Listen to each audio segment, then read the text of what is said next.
You're watching the Alabama Weather Network. This is your weather briefing for this Saturday, December the 6th. I'm meteorologist Bill Murray. A little unorthodox look today since I'm having to do it from the wall because I left a piece of equipment at home after our severe weather coverage the other night. But I'll start off with a story about an ill-fated national Christmas tree. This beautiful South Dakota spruce came across the country and made its way to the National Mall, derailing twice. So you knew it was sort of a star-crossed tree before it even got there. But they put it up, and on this date back in 1970, it was blown over by high winds. Well, they said, okay, let's put it back up, dust it off, and President Nixon finally was able to officially light the tree on December the 15th, and all was well. But that was probably the most ill-fated national Christmas tree in history. This conveyor belt of moisture has been bringing a steady stream of rain to South Alabama, much needed and very appreciated. The dreary clouds and cool temperatures, maybe not so much, but we'll take what we can get. Got a few light showers over south central Alabama this morning. A few sprinkles over north central Alabama. If you're heading out early this morning, you may see them hitting your windshield here and there. A little bit of fog, especially over southwestern Alabama, places like Thomasville, Jackson, and Monroeville.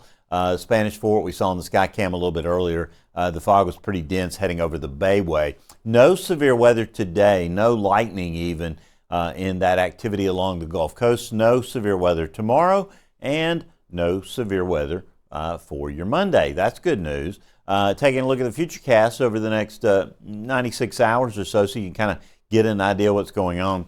Pay no attention to this clearing. That is going to be really hard to accomplish. I'll be really surprised if it happens. So this clearing probably not so much today. Temperatures in the 40s generally today, might get into the lower 50s over the Tennessee Valley. In South Alabama, the rain will keep it from happening. Rain will continue much of the day. We'll take it. We need it. We've actually improved the drought conditions, as we'll see in a minute, over parts of Coffeedale and Henry counties in this week's drought monitor, but we need more rain. So showers continue through much of the day, generally south of US 84, and as we get into the afternoon, as you make your evening plans tonight, temperatures fall back into the 40s, so dress appropriately. The showers will be sort of exiting the southeastern part of the state, and most of the overnight hours are generally dry. Temperatures falling into the 30s over the Tennessee Valley, with 40s over most of the rest of Alabama. You notice that the model kind of picks the clouds back up, even though they never really leave, probably. That's the secret. We won't tell it. But that's a southerly flow sort of reestablishing at the low levels ahead of our next system. You see a few showers showing up early Sunday morning. Temperatures 30s up north, 40s over central Alabama, 50s down south. Notice that the temperatures actually came up at Gulf Shores from the daytime highs on Saturday. That's from that Gulf air working its way in. During the day on Saturday, temperatures will be in the 50s up north, a few 60s, even maybe 71 at Gulf Shores. That could happen as that warmer air works in. And then that front moves in. You saw those showers moving across Alabama during the late afternoon, evening hours on Sunday. Then by Monday morning, maybe a leftover shower over eastern sections. Temperatures in the 30s up north, with 40s over much of the rest of north and central Alabama, South Alabama into the lower 50s. Now, let's kind of tell the story with the upper pattern, as we normally do. We've been in this southwesterly flow across Alabama. Well, that's going to be changing. By Monday, we'll be in a northwesterly flow, and that means cooler, drier air moving in, more sunshine, dry conditions for Monday through Wednesday. But as we get into the middle part of the week, here comes that next trough. See that right there? That's going to push a cold front our way. Will it have much moisture to work with? Probably not, but probably just enough to scare up a few showers in that Thursday time frame. We'll see how that goes. You see we're back in a strong northwesterly flow for the weekend, though. That means clearing, drier, cooler weather as we get into next weekend. That following week into the week 2 period, we're in kind of a quasi-zonal northwesterly flow. So, here will be generally dry, not going to be able to scare up much in the way of moisture. Let's use the GFS as our model of choice. Starting off this morning, we've got moisture still along the Gulf Coast, that frontal system hanging out over the Gulf. Our next system swinging in here tomorrow. Pay no attention to the clearing.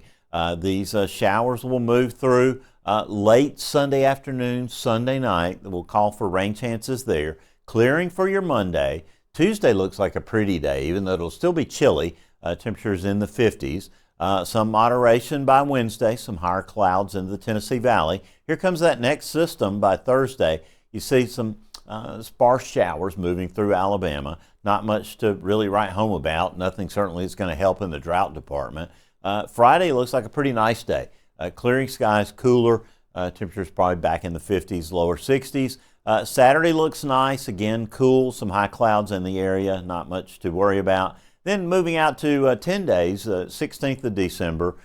Just some high clouds. Nothing in the way of precipitation. Another system moving our way late in the week 2 period, though. As we get out toward Friday the 19th, maybe a few showers. You saw a little mixed precipitation there back through Arkansas, maybe southern Missouri, into western Kentucky and Tennessee. Nothing for us here in Alabama. And out at the end of the period by Sunday the 21st, a few lingering showers in East Alabama. But again, you can see we haven't had much at all in the way of rain. Now, by the end of the period, going out 16 days on the GFS, rainfall amounts are pretty sparse. Generally less than a ½ inch over much of Alabama, with some parts of the southern half of Alabama getting 1 inch here toward the end. So we'll take what we can get at this point. We need more than that, that's for sure, because the drought monitor still has a good bit of West Alabama, West Central Alabama here from Demopolis down into northern Clark County in this extreme drought. We did see some improvement, as I said earlier. Parts of Coffeedale and Henry counties right through here, we upgraded a category, but we've still got extreme drought from southern Covington County through Geneva County over into Houston County. Still, the southern parts of Coffeedale and Henry have it as well, and we've got this exceptional drought now that we've had for a couple of weeks in southern Georgia and northern Florida, and that's benefiting the most of all from this rain that we've been seeing. Your 7-day forecast for the northern half of Alabama could see some fog tomorrow morning. That's going to be a significant concern in spots. We'll watch out for that. The clouds hang into early Monday, but they'll dissipate fairly quickly. I think we'll see sunshine during the day. Tuesday and Wednesday looking like we'll see a good bit of sunshine. Temperatures moderating into the 60s by Wednesday and Thursday, falling back just a little bit as we deal with the chance of a shower on Thursday, maybe into Friday. We'll see how that works out from a timing standpoint. Your southern half of Alabama forecast, of course, good chance of rain today, especially south of US 84. Chance of showers tomorrow as that front moves through.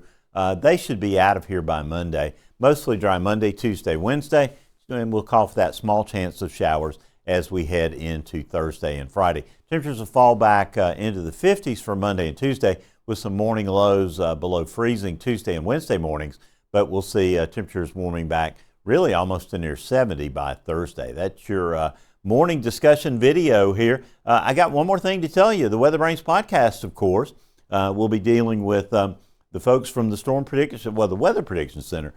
We had Owen Shea, I have to say that correctly. We had him on the show last week. He'll be back this week with Peter Mullinax, one of the best winter forecasters on their team. And Owen and Peter will join us this week on WeatherBrains to talk about all the great activities that are going on at the Weather Prediction Center in Maryland. We rely on everything they do. WeatherBrains, the weekly netcast that's all about weather. Get it wherever you get your podcast, and don't forget to watch the show live, if you choose to do it that way, on YouTube Monday nights at 7 o'clock. Well, that's your weather briefing for this Saturday morning. I'll have notes on the blog with Emily Kirk, our new meteorologist who's just joined us. I'll have her notes over there in just a few minutes. And as I always tell you, until I get this chance to do this forecast with you again next Saturday, always keep your eye to the sky because you'll always have something fun to look at.